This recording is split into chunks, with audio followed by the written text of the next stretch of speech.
It's Get Well Wednesday, and let's talk about prostate cancer.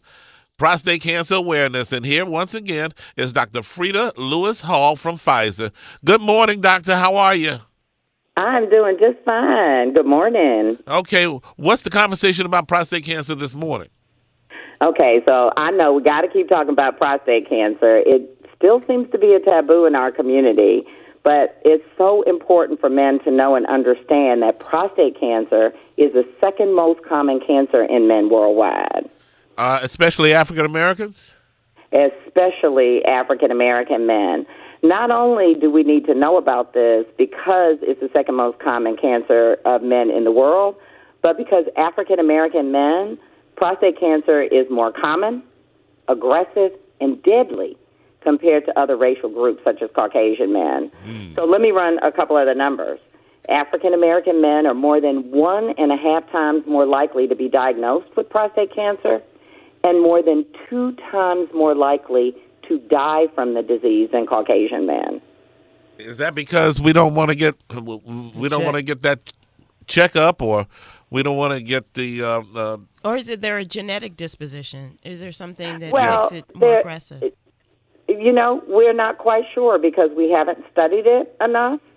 That's a whole other thing we should talk about. But there are risk factors. So one risk factor is just being African American. The second is a family history. Having a father or a brother, this goes to your point, is it genetic, does it run in families? So having a brother or a father with prostate cancer more than doubles a man's risk of prostate cancer. And then, of course, age is a risk factor. Prostate cancer develops mostly in older men with an average age of diagnosis at about 66.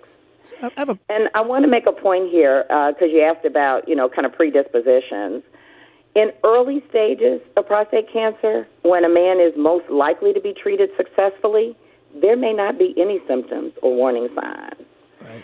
So this is a case where you have to talk to your doctor about what screening might be right for you based on who you are and your risk factors.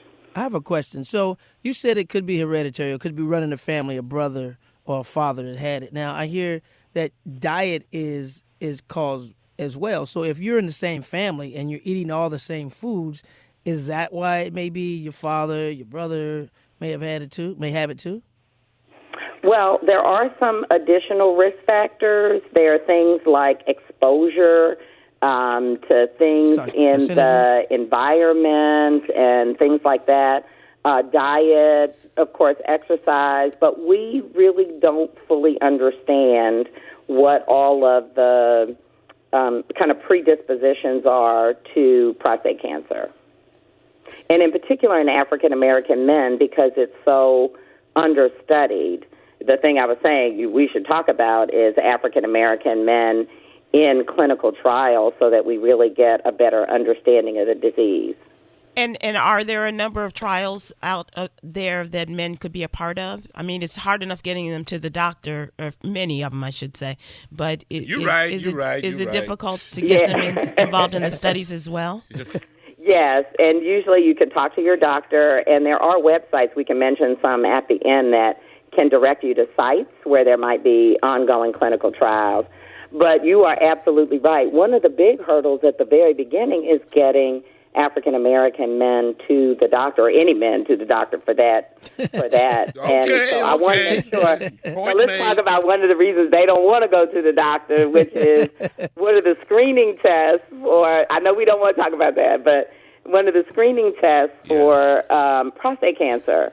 Okay, so which is better, the digital or the PSA?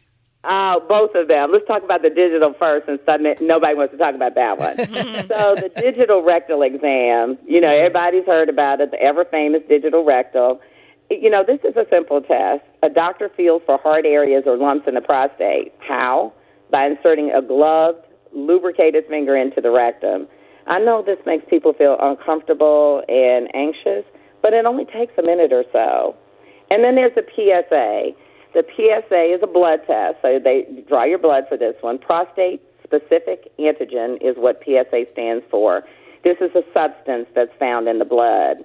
Now, I want to make a point about the PSA. Elevated PSA levels are often found in men with prostate cancer, but some other things can cause that. including an inflamed or an enlarged prostate. So it's important to know that just because your PSA level is elevated doesn't mean absolutely you have prostate cancer, but it's important to find out and to follow this so that the doctor can order what the follow-up tests that are needed to know whether or not you have prostate cancer and to get you in treatment as early as possible. Okay, Dr. Frida Lewis Hall, for more information, what website? What's the website? The website is gethealthystayhealthy.com or knowyourprostateplan.com. Okay. All right. And thank you so much. Prostate cancer awareness. Yes? Yeah. Can I make a quick call to action for women as well as men? Of course. Because we mentioned, it's so hard to get men to the doctor. Women can really take action too. Talk to your father, to your sons, to your boyfriend, your uncle, your nephew, your brother, whomever. Make sure they understand prostate cancer. You could really be helping save the life of somebody you love. Okay. How do you bring this conversation up, Doctor? Well, can I just say, Dr. Tom has been doing a great job of taking a loved one to the doctor for years now. We're in that season. And this starts the conversation. Yeah. Absolutely. Thank you, Doctor. Yeah. Thank you, Pfizer. Thank you.